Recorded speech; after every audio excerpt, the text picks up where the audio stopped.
प्रस्तुत है audio story लाला जी। लेखक जिम कॉर्बेट। पैसेंजर स्टीमर को सामारिया घाट तक पहुंचने में कुछ देरी हो गई थी। मैं वहीं लैंडिंग स्टेज पर खड़ा यात्रियों को उतरते हुए देख रहा था और साथ ही साथ उनसे जल्दी जल्दी उस ट्रेन की ओर बढ़ने की गुजारिश कर रहा था जो मैंने पिछले कुछ मिनटों से उनके लिए रुकवा कर रखी थी। स्टीमर से बिल्कुल आखिर में उतरने वाला एक पतला आदमी था जिसकी आंखें अंदर की ओर दबी हुई थीं। उसके हाथ में रंगीन चादर में लिपटा हुआ कुछ सामान था। किसी तरह सहारा लेकर वह स्टीमर से उतरा और धीरे धीरे कदम बढ़ाते हुए गंगा के किनारे जाकर रुक गया। उसने अपनी चादर वहीं बिछाई और वहीं पर लेट गया। ऐसा प्रतीत हो रहा था मानो उसे ट्रेन पकड़ने की कोई जल्दी नहीं है, क्योंकि जब आखिरी सीटी बजी और मैंने उसे इशारा किया कि ट्रेन निकल जाएगी तो उसने मुझसे कहा, साहब, मैं मर रहा हूँ, मेरी जान जा रही है। हरिओम हरिओम हरिओम। उस समय गर्मियों का मौसम था जब कॉलरा यानी हैजा की बीमारी अपने चरम पर होती है। जब वह आदमी मेरे पास से गुजरा था तो मुझे ऐसा शक हुआ था कि शायद उसे भी कॉलरा की बीमारी है। मेरा शक तब यकीन में बदल गया जब मैंने देखा कि वह आदमी सख्त बीमार है। मेरे पूछने पर उसने बताया कि वह अकेला ही यात्रा कर रहा है और उसके साथ परिवार का कोई भी सदस्य या मित्र नहीं है। मैंने उसे सहारा दिया और 200 यार्ड्स दूर अपने घर के करीब ले गया। पास ही में अपने एक खाली मकान में मैंने उसके रहने का प्रबंध किया। मैं इस इलाके में पिछले 10 वर्षों से काम कर रहा था और बहुत से लोग मेरी सुपरविजन में काम किया करते थे। मैंने अपने आसपास बहुत से लोगों को हैजा या कॉलरा से ग्रस्त होते देखा था। इसीलिए मैं ईश्वर से यही प्रार्थना करता था कि कभी अगर मुझे ये बीमारी हो जाए तो उसी समय कोई इंसान या तो मेरे सर से गोली दाग दे या तो मुझे अफीम की ओवरडोज दे दे। शायद कुछ लोग मेरी इस बात से सहमत होंगे कि भारत में हजारों लोग जिनकी मृत्यु कॉलरा से हुई बताई जाती है, उनमें से कम आधे लोग बीमारी से नहीं बल्कि बीमारी के डर से मर जाते हैं। वैसे तो हम भारत में रहने वाले लोग किस्मत पर बहुत भरोसा करते हैं और ये मानते हैं कि तय समय से पहले किसी की मृत्यु नहीं हो सकती, मगर इसका मतलब ये बिल्कुल भी नहीं है कि धरती पर कोई आपदा यानी एपिडेमिक आ जाएगी तो उसका असर हम सब पर नहीं होगा। यही कारण है कि दुनिया में जब कोई आपदा आती है तो उस आपदा से जितने लोग मरते हैं, शायद उतने ही लोग उस आपदा के डर से भी मर जाते हैं। मैं ये जानता था कि उस पतले आदमी को केवल मेरा उपचार और उसका विश्वास ही बचा सकता है, क्योंकि यहाँ मीलों दूर मेडिकल एड के नाम पर केवल एक डॉक्टर था जिसका व्यवहार भी कड़वा था और अपने कार्य में वह सक्षम भी न था। मैं उस आदमी के उपचार को ज्यादा समय नहीं दे पा रहा था क्योंकि मेरे पास पहले से ही हैजा के 3 मरीज मौजूद थे। मैं अपने नौकरों से भी किसी मदद की उम्मीद इसलिए न रख सकता था क्योंकि पीड़ित की जाति नौकरों की जाति से अलग थी। यूं बेवजह नौकरों को किसी बीमारी के खतरे में डालना भी तो सही न था, मगर इस सब से कोई फर्क न पड़ता बशर्ते मैं उस आदमी के दिल में ये विश्वास पिरो सकता कि वह जल्दी ही ठीक हो जाएगा। मैंने उस आदमी को ये स्पष्ट कर दिया था कि अगर उसे बचना है तो मेरे उपचार के साथ साथ उसके सहयोग की बहुत जरूरत होगी। उस रात पहली बार मुझे ऐसा लगा कि शायद हम दोनों की कोशिश के बावजूद भी वे आदमी ना बच पाए। जैसे जैसे सुबह का सूरज उगता गया, उस आदमी की हालत ठीक होती गई। अब उस आदमी के अंदर उस शक्ति को दोबारा से पैदा करना था जो कॉलरा ने उससे छीन ली थी।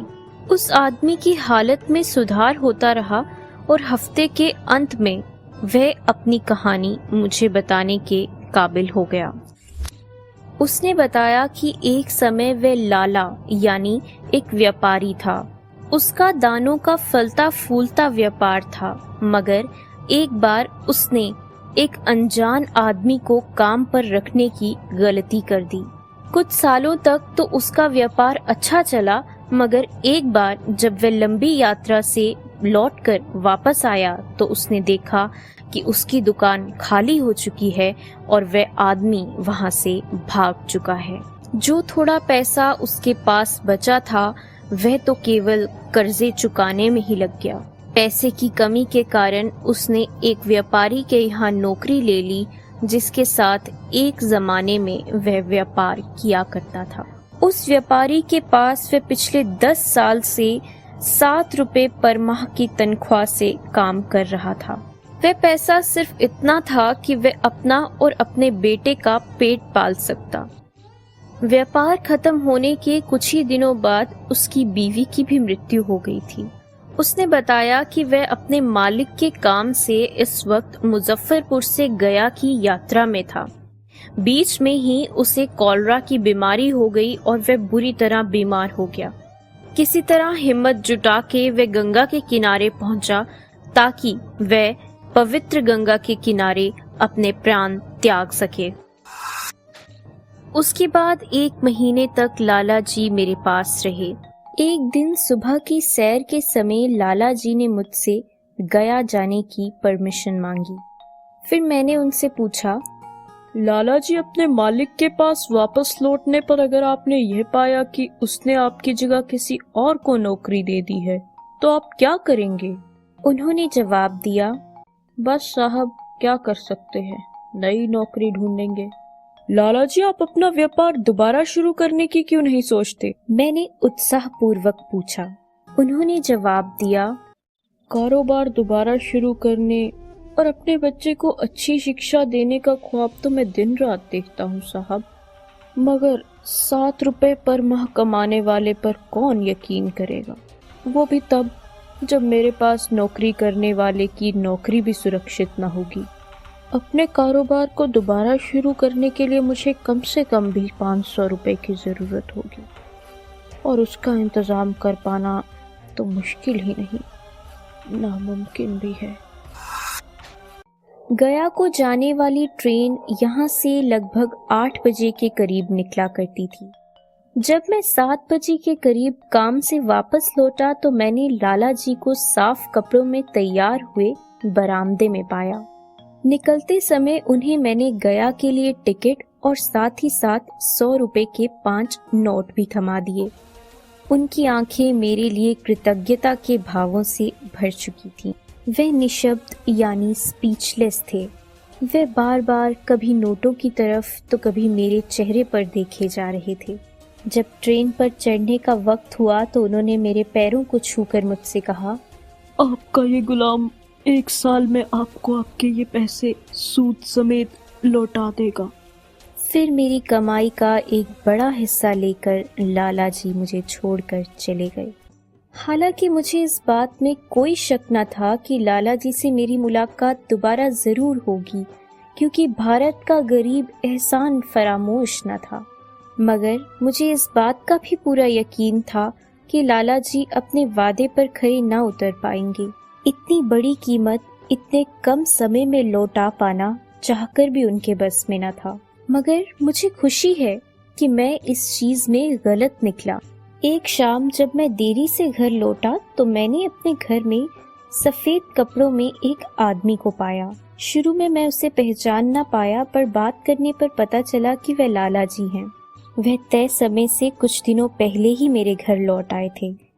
वह मेरी कुर्सी के बगल में जमीन पर बैठ गए और उन्होंने अपने व्यापार को दोबारा शुरू करने की पूरी कहानी मुझे बताई। उन्होंने बताया कि शुरू में वे बहुत कम बोरियों में व्यापार कर पाते और पर बोरी उन्हें केवल 4 आने का मुनाफा मिल पाता, मगर आज उनका व्यापार इतना मजबूत है कि वे 30 टन तक के दानों में व्यापार कर रहे हैं और प्रति टन वे 3 रुपए का मुनाफा भी कमा पा रहे हैं।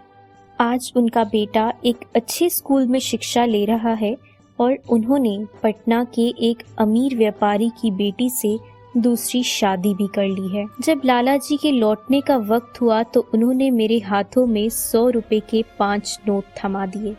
फिर उन्होंने मुझे एक बैग दिया जिसमें सूद के पैसे थे और सूद 25% के हिसाब से कैलकुलेट किया गया था। फिर वे मुझसे बोले, साहब, मैं अपने इस व्यापार का पूरा श्रेय आप ही को देता हूँ। मुझे लगता है कि शायद मैंने लाला जी की खुशी को तब आधा कर दिया जब मैंने उनसे कहा कि हम दोस्तों से सूद नहीं वसूला करते। दोस्तों, आज की स्टोरी ने एक बार फिर साबित कर दिया कि कोशिश करने वालों की कभी हार नहीं होती। जिंदगी में अक्सर हम निराश हो जाते हैं और एक कदम बढ़ाने तक की हिम्मत नहीं जुटा पाते, मगर आप एक कदम तो बढ़ाइए, पूरी कायनात आपके साथ खड़ी है। इतने कम समय में जैसे लाला जी ने अपने व्यापार को दोबारा खड़ा किया, वह काबिले तारीफ है। लाला जी की कॉलरा से स्पीडी रिकवरी हमें ये सिखाती है कि मन के हारे हार है और मन के जीते जीत। ऐसी ही और स्टोरीज के लिए इस चैनल को सब्सक्राइब करें और बेल आइकॉन को प्रेस करें। इस वीडियो को लाइक करें और ज़्यादा से ज़्यादा लोगों तक शेयर करें। कमेंट सेक्शन में वीडियो से रिलेटेड अपनी राय देना ना भूलें और ऑडियो स्टोरीज पर बेस्ड इस चैनल पर मौजूद प्लेलिस्ट को भी ज़रूर विजिट करें। फिर मुलाकात होगी किसी और वीडियो में। तब तक के लिए इजाज़त चाहूँगी। नमस्कार।